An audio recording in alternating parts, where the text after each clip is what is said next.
আজকে আমাদের মেনু হচ্ছে ইলিশ ভাপে। আমি যেভাবে রান্না করি সেটাই তোমাদেরকে দেখাচ্ছি। প্রথমে কমন যেটা লবণ হলুদ মাখিয়ে রাখতে হয়, মেখে রেখেছি কিছুক্ষণের জন্য। তারপর হচ্ছে আমি নারকেল কুড়িয়ে নিয়েছি, সর্ষেও বেটে নিয়েছি। সর্ষে বাটার আগে সর্ষেটাকে আমি কিছুক্ষণ ভিজিয়ে রেখেছিলাম, লঙ্কা সর্ষেটাকে, কেননা তেতো ভাবটা যাওয়ার জন্য। তারপর আমি এটা গ্যাসের উপর কড়াইয়ের বদলে আমি প্রেশার কুকার ইউজ করছি। এখানে প্রেশার কুকার দিলাম, প্রেশার কুকারটা কিছুক্ষণের জন্য গরম করে নিলাম। গরম করে আমি তেল দিলাম। তারপর তেল দেওয়ার পরে তার মধ্যে কিছুটা হচ্ছে কালো জিরে আর একটা শুকনো লঙ্কা দিয়ে দিলাম। তারপর পেস্ট করে রাখা সর্ষে আর নারকেলের যেটা পেস্টটা আছে সেটা আমি দিয়ে দিলাম। যতটা আমি করে রেখেছিলাম সবটাই দিয়ে দিলাম। দিয়ে দেওয়ার পরে আস্তে আস্তে ওটাকে আমি কষাবো। কষানোর পরে ওখান থেকে আস্তে আস্তে তেল বেরিয়ে আসবে। মানে কষানোর মধ্যে আমি দেবো হচ্ছে স্বাদ মতো লবণ এবং স্বাদ মতো হলুদ। দেওয়ার পর ওটা আমি আস্তে আস্তে কষাবো। কষানোর মধ্যে থেকে তেল বেরিয়ে আসবে এবং তেল বেরিয়ে আসার পরে আমি ওটাতে পরিমাণ মতো জল দেবো।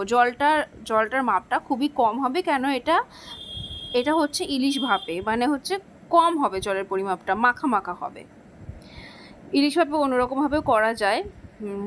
অনেক ম্যাক্সিমাম লোকই করে, হয়তো কড়াইতে করে বা যেটাতেই করুক, টিফিন বক্সের মধ্যে বন্ধ করে সেটাও করা যায়। বাট আমি এইভাবে করি, প্রেশার কুকারের মধ্যে করি। হয়তো তোমরা ভাবতে পারছো প্রেশার কুকারে করছে মানে এটা তো ভেঙে যাবে মাছ, বাট না, আমি দীর্ঘদিন ধরে করে আসছি, একদিনে এরকমভাবে মাছ ভাঙেনি, একটা মাছও ভাঙেনি, পুরো মাছই গোটা থাকে, ভালো থাকে। তোমরা একবার ট্রাই করে দেখতে পারো।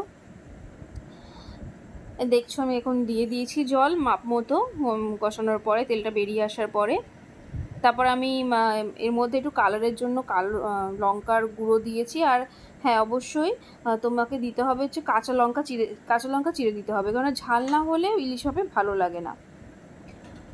আর তারপর আমার যে মাছগুলো মাখা ছিল লবণ হলুদ দিয়ে, সেই মাছগুলো আমি দিয়ে দিলাম। এক্ষেত্রে কিন্তু মাছ ভাজা হয় না, মাছগুলো দিয়ে দিলাম একটা একটা করে। তারপর একটু ফুটে আসলে, হালকা ফুটে গেলে আমি প্রেশার কুকারটা আটকে দিয়েছি। আটকে দেওয়ার পরে তোমরা দেখতে পাবে আটকে দিয়েছি, আমি এই ভিডিওতে দেখাচ্ছি তোমাকে। আটকে দেওয়ার পরে আমি মাছটা সার্ভ করছি। তোমরা দেখতেই পাচ্ছ এই যে মাছটা রেডি হয়ে গেছে। অ্যান্ড আমি বাটিতেও সার্ভ করে দেখাচ্ছি তোমাদেরকে। খুব ভালো হয়েছে কিন্তু খেতে। ভালো হয়েছে।